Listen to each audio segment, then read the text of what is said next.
الرجيم بسم الله الرحمن الرحيم فلا أقسم بمواقع النجوم وإنه لقسم لو تعلمون عظيم إنه لقرآن كريم في كتاب مكنون لا يمسه إلا المطهرون تنزيل من رب العالمين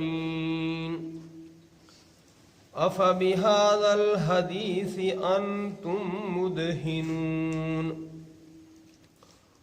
وَتَجْعَلُونَ رِزْقًا وَإِنَّهُ اور بے شک یہ لقسم البتہ قسم ہے لو تعلمون اگر تم جانو عظیم بڑی انہو بے شک یہ لقرآن کریم البتہ قابل احترام قرآن حکیم ہے فی کتاب مکنون محفوظ کتاب میں لا یمسہ نہیں چھوتے ہیں اس کو الا المطہرون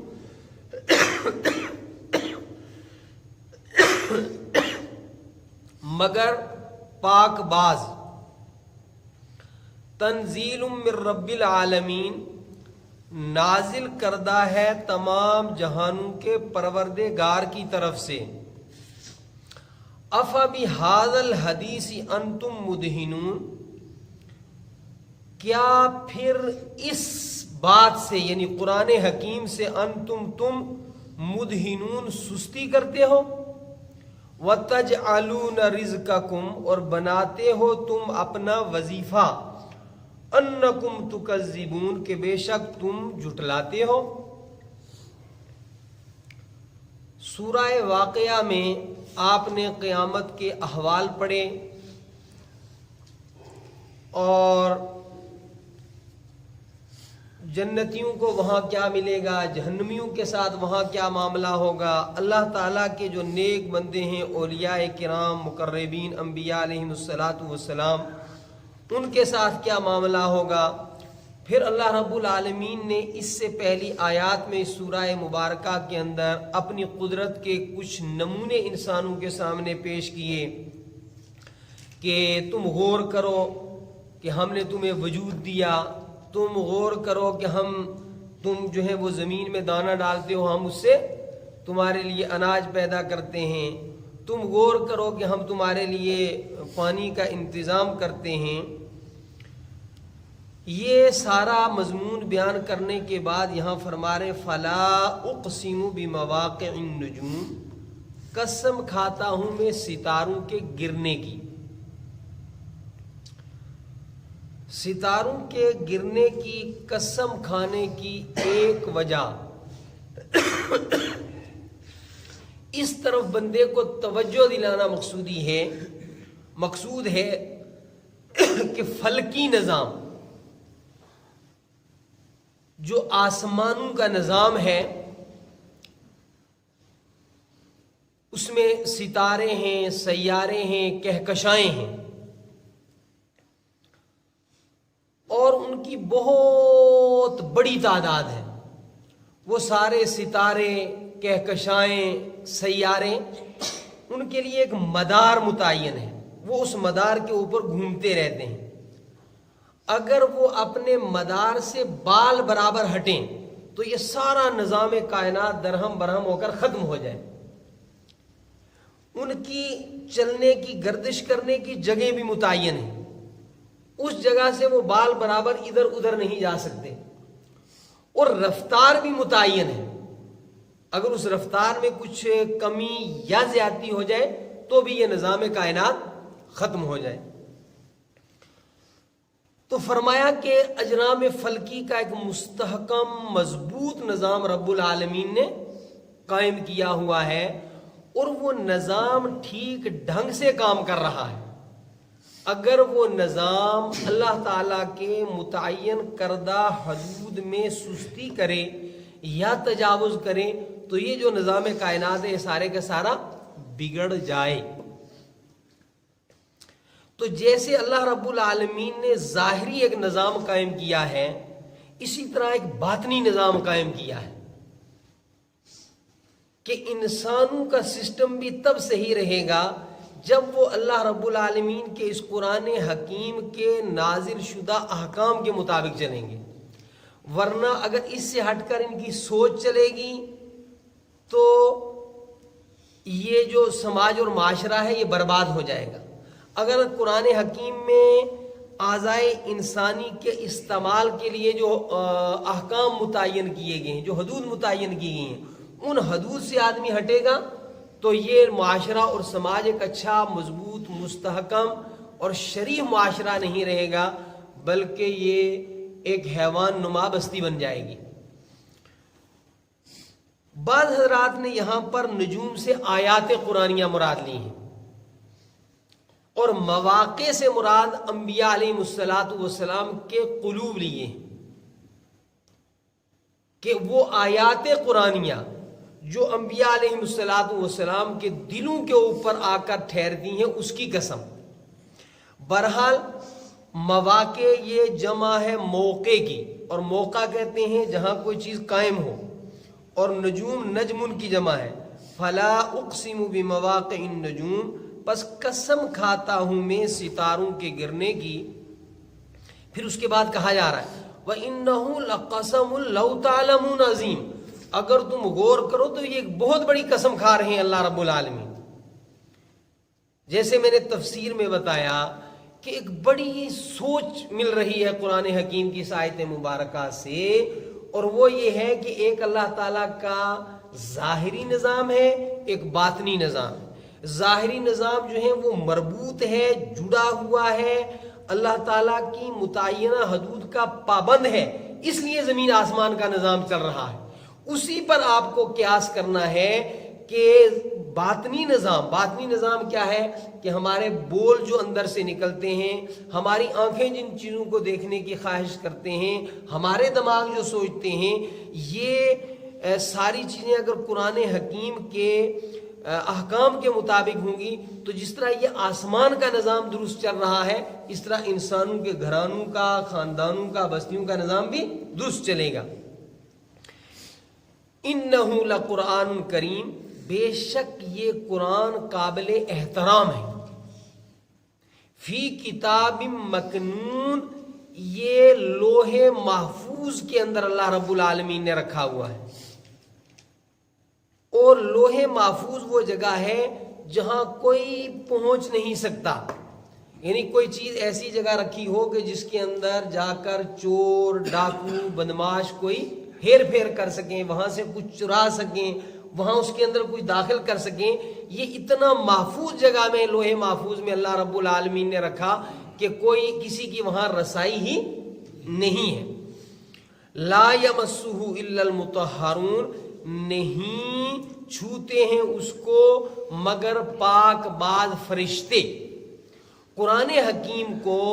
آسمان سے زمین پر پاک باز فرشتے لاتے ہیں، اور کوئی مخلوق لاتی جس کے اندر خواہشات نفس ہوتی، ممکن ہے وہ اس کے اندر کوئی رد و بدل کرتے۔ فرشتے اتنے پاکیزہ ہیں کہ بد عملی کرنا تو دور، برے اعمال کا تصور بھی ان کو نہیں ہوتا، وہ اتنے پاک باز ہیں۔ یعنی ایک ہے گناہ کرنا، اور ایک یہ ہے کہ بندے کو گناہ کا خیال ہی نہ آئے، تو کتنا پاک ہوگا وہ۔ فرشتے اللہ تبارک و تعالیٰ کی وہ مخلوق ہے جس کو گناہ کا تصور بھی نہیں، تو وہ پاک باز فرشتے لوح محفوظ، ایک چھپی ہوئی محفوظ جگہ سے بحکم خداوندی، بعض اوقات ایک ٹیم کے ساتھ، بعض اوقات فرد کے ساتھ۔ آپ نے بعض آیات صورتوں کے متعلق پڑھا نا کہ اتنے ہزار فرشتے لے کر اس صورت کو نبی اکرم صلی اللہ علیہ وسلم کی خدمت مبارکہ میں حاضر ہوئے، ایک نظام ہے۔ تو فرمایا لا یمسہ، نہیں چھوتے ہیں اس قرآن حکیم کو مگر پاک باز فرشتے۔ اسی آیت سے استدلال کیا ہے فقہا نے کہ بغیر وضو کے قرآن حکیم کو کوئی ہاتھ نہ لگائے۔ نئی ایجادات میں موبائل ہے، اور موبائل کے اندر بھی قرآن پاک محفوظ رہتا ہے۔ اگر اسکرین کے اوپر قرآن حکیم ہے تو آپ بلا وضو ہاتھ نہیں لگا سکتے موبائل کی اسکرین پر، یہ مسئلہ یاد رکھیں۔ ہاں، اگر اسکرین کے اوپر قرآن حکیم نہیں ہے، اندر میں ہے، تو اس حالت میں آپ ہاتھ لگا سکتے ہیں۔ اس کا خاص طور پر اہتمام کریں۔ بعض اوقات لوگ باقاعدہ آیت قرآنی کو اسکرین پر رکھتے ہیں اور پھر اس کو چھوتے ہیں، فقہا نے اس کو ناجائز لکھا ہے۔ تنزیل من رب العالمین، اور یہ لانے والے فرشتے پاک باز، محفوظ جگہ کے اندر قرآن حکیم رکھا ہوا ہے، اور بھیجنے والی ذات کا تو پوچھنا ہی کیا، وہ تمام جہانوں کا پالن ہار ہے۔ تو اتنی عظمتوں والی کتاب، فرمایا افا بہذا الحدیث انتم مدہنون، ایسی عظیم کتاب کی طرف سے تم سستی کرتے ہو، 10 منٹ بھی اس کو سننے کی زحمت گوارا نہیں کرتے۔ افا بہذا الحدیث، یہ ہے قرآن حکیم، انتم مدہنون، ایسی عظیم کتاب کی طرف سے بھی تم سستی کرتے ہو۔ وَتَجْعَلُونَ رِزْقَكُمْ أَنَّكُمْ تُكَذِّبُونَ، اور بناتے ہو تم اپنا رزق۔ مترجمین نے یہاں وظیفہ مشغلہ بھی ترجمہ کیا ہے۔ مقصد اس کا یہ تھا کہ بعض لوگ قرآن حکیم کو اس لیے جھٹلاتے تھے کہ قرآن حکیم کے نزول سے پہلے سماج کے اندر کچھ لوگ جو ہیں بڑے تھے، اور لوگ اپنے سارے غلط صحیح فیصلے ان کے پاس پیش کرتے تھے، اور وہ بھی فیصلے اپنی خواہش کے دیتے تھے، ٹھیک ہے کہ نہیں؟ تو انہوں نے سوچا کہ اگر ہم لوگوں کو قرآن حکیم سنائیں گے، اس کی ہم تصدیق کریں گے، تو لوگ یہ جو ہماری گھڑ پیچی ہے اس کو تو تسلیم نہیں کریں گے، پھر تو لوگ قرآن حکیم کی بات کو مانیں گے۔ اس کے لیے انہوں نے کہا کہ قرآن حکیم کے نزول ہی کا ہم انکار کر دیں کہ نہیں، یہ تو ایسے فرشتے لاتے ہیں اور یہ شیطان القاء کرتا ہے، یا یہ شاعر کا کلام ہے۔ تو ان کو کہا جاتا ہے وَتَجْعَلُونَ رِزْقَكُمْ، کیا تم نے وظیفہ بنا رکھا ہے انکم تکذبون، کہ تم قرآن حکیم کو جھٹلاتے ہو تاکہ تمہارا پیٹ جو ہے وہ غلط طریقوں سے پلتا رہے۔ تمہارا یہ سوچنا ہے کہ اگر لوگ قرآن حکیم کی تعلیمات پر عمل کریں گے تو ہماری کھڑپینچی، ہماری چدراہٹ، ہماری سرداری وہ جو ہے ختم ہو جائے گی۔ تو یہ تمہارا نظریہ اچھا نہیں ہے۔ تو اللہ رب العالمین نے اس سے تو اس امت کو محفوظ رکھا ہے، اللہ ماشاء اللہ کچھ بد نصیب آدمی، لیکن جو پہلی تنبیہ کی گئی افبہذا الحدیث انتم مدہنون، کیا تم اس قرآن حکیم کی طرف سے سستی برتتے ہو؟ سن لیا تو سن لیا، پڑھ لیا تو پڑھ لیا، کہہ دیا پڑھو تو پڑھ لیا، نہیں تو سال میں کوئی ختم ہوا تو وہاں جو ہے ایک پارہ پڑھ لیا۔ اس کو روزانہ پڑھو، اس کو روزانہ سمجھو، یہ بڑی عظیم کتاب ہے۔ اسی کتاب کی وابستگی سے ایک فرد کا، ایک گھرانے کا، ایک بستی کا اور ساری دنیا کا نظام درست چل سکتا ہے۔ دنیا کے جتنے مسائل ہیں، وہ آپ کے ذاتی مسائل ہوں، آپ کے گھریلو مسائل ہوں، آپ کے جو ہیں وہ ملکی مسائل ہوں، بین الاقوامی مسائل ہوں، تمام مسائل کا حل اس کتاب کے اندر ہے، جس کتاب کی طرف سے ہم سستی برتتے ہیں۔ تو جہاں حل ہے وہاں آدمی پہنچے نا، اور جہاں آدمی پھنستا چلا جائے ادھر جائے گا تو پھر آخر اس نے کھائی میں گرنا ہے اور برباد ہونا ہے۔ افبہذا الحدیث انتم مدہنون، کیا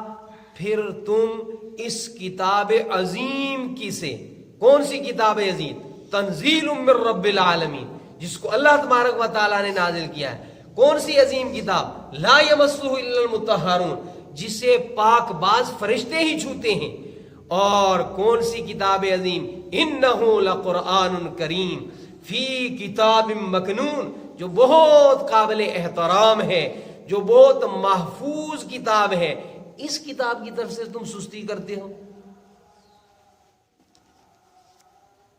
تو یہ ایسی کتاب نہیں ہے کہ جس کی طرف سے سستی کی جائے۔ وَتَجْعَلُونَ رِزْقَكُمْ أَنَّكُمْ تُكَذِّبُونَ، اور تم اس کو جھٹلاتے ہو تاکہ اس کو چھوڑ کر کے غلط طریقوں سے ہمارا یہ چند روزہ زندگی کا نظام چلتا رہے، یہ کوئی اچھی بات نہیں ہے۔ اللہ رب العالمین عمل کی توفیق عطا فرمائے۔